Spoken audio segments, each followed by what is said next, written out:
Assalamualaikum warahmatullahi wabarakatuh. Kita bertemu kembali dengan pembelajaran bahasa Indonesia dan materi kali ini akan dibahas mengenai bagaimana cara menafsirkan informasi dari tabel dan grafik secara lisan dan tulisan dengan menggunakan bahasa Indonesia yang baik dan benar. Sebagai akhir, kompetensi dasar yang akan dicapai pada pembelajaran kali ini, yang pertama adalah siswa dapat menafsirkan informasi dari suatu tabel atau grafik dengan membaca secara intensif, dan yang kedua, siswa dapat mengubah informasi dari bentuk tabel atau grafik ke dalam bentuk uraian secara lisan dan tulisan. Mari, sekarang kita belajar tentang apa itu tabel. Tabel adalah daftar berisi ikhtisar dari sejumlah fakta dan informasi yang berbentuk kolom-kolom dan baris-baris. Selain itu, tabel juga merupakan alat bantu visual yang singkat, jelas, menarik, dan dapat disimpulkan. Sebagai contoh, bisa kalian lihat contoh tabel di bawah ini. Ini adalah tabel mengenai jumlah karyawan perusahaan YZ menurut bagian kerja, jenis kelamin, dan pendidikan tertinggi tahun 2019. Kita bisa lihat bahwa bagian keuangan, pemasaran, administrasi. Sedangkan kita bisa lihat di kolom kedua dan ketiga adalah karyawan yang berjenis laki-laki dan karyawan yang berjenis perempuan dilihat dari tingkat pendidikan SMA, D1, D2, D3, dan sarjana S1, S2, dan S3. Kalau dilihat dari secara keseluruhan bahwa karyawan perusahaan YZ banyak didominasi oleh laki-laki bila dibandingkan dengan perempuan. Dan jumlah dari pendidikannya pun laki-laki lebih tinggi dibandingkan dengan perempuan. Berikutnya grafik. Grafik adalah gambar yang terdiri atas garis dan titik-titik koordinat, yaitu X dan Y. Umumnya, grafik yang digunakan untuk membandingkan jumlah data yang menunjukkan fluktuasi suatu perkembangan, jumlah rentang waktu, sehingga perbandingannya terlihat lebih jelas. Yang harus kita ketahui bahwa grafik terdiri dari 3 macam. 1 grafik batang, 2 grafik garis, 3 grafik lingkaran. Contoh yang pertama, kita bisa lihat bahwa ini adalah contoh grafik batang tentang penjualan kamus bahasa. Bila kita lihat sebelah kiri, itu adalah jumlah buku yang dibeli atau dijual dan yang terjual dari 0, 5, 10 sampai dengan 30. Sedangkan kalau kita melihat ke kanan adalah kamus bahasa Indonesia, bahasa Inggris, bahasa Jepang, dan bahasa Jerman. Dan kalau kita lihat warna yang tertera di dalam grafik batang tersebut, ada warna biru, warna merah, dan warna hijau. Warna biru menunjukkan penjualan kamus bahasa di bulan Januari.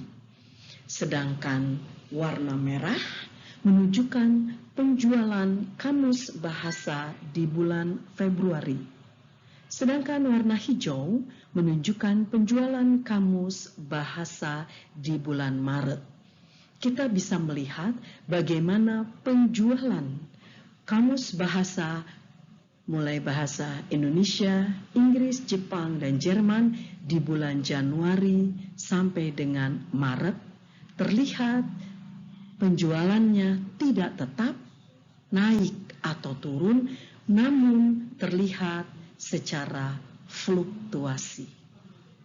Sedangkan untuk contoh yang kedua, yaitu grafik garis, Ini menunjukkan penjualan kamus bahasa.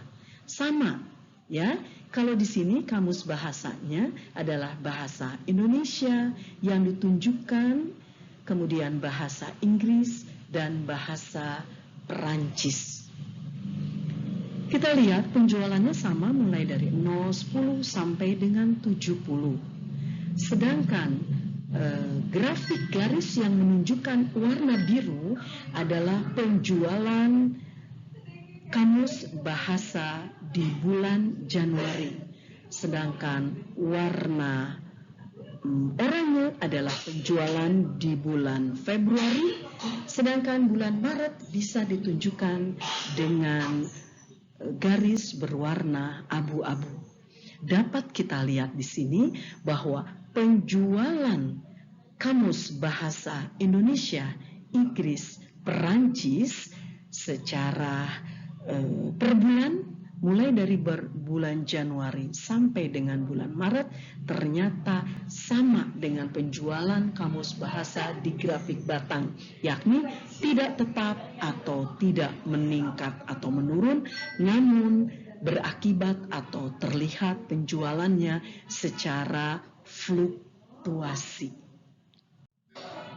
Berikut, ini adalah contoh grafik lingkaran.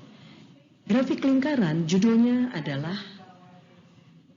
Indonesia merupakan penyumbang terbanyak lebih dari 60% kasus kematian akibat COVID virus corona di Asia Tenggara. Dan kita bisa lihat di dalam grafik lingkaran, ini adalah penyumbang penderita akibat COVID virus corona mulai dari Malaysia, Thailand, Myanmar, Brunei Darussalam, Singapura, dan Filipina, serta Indonesia.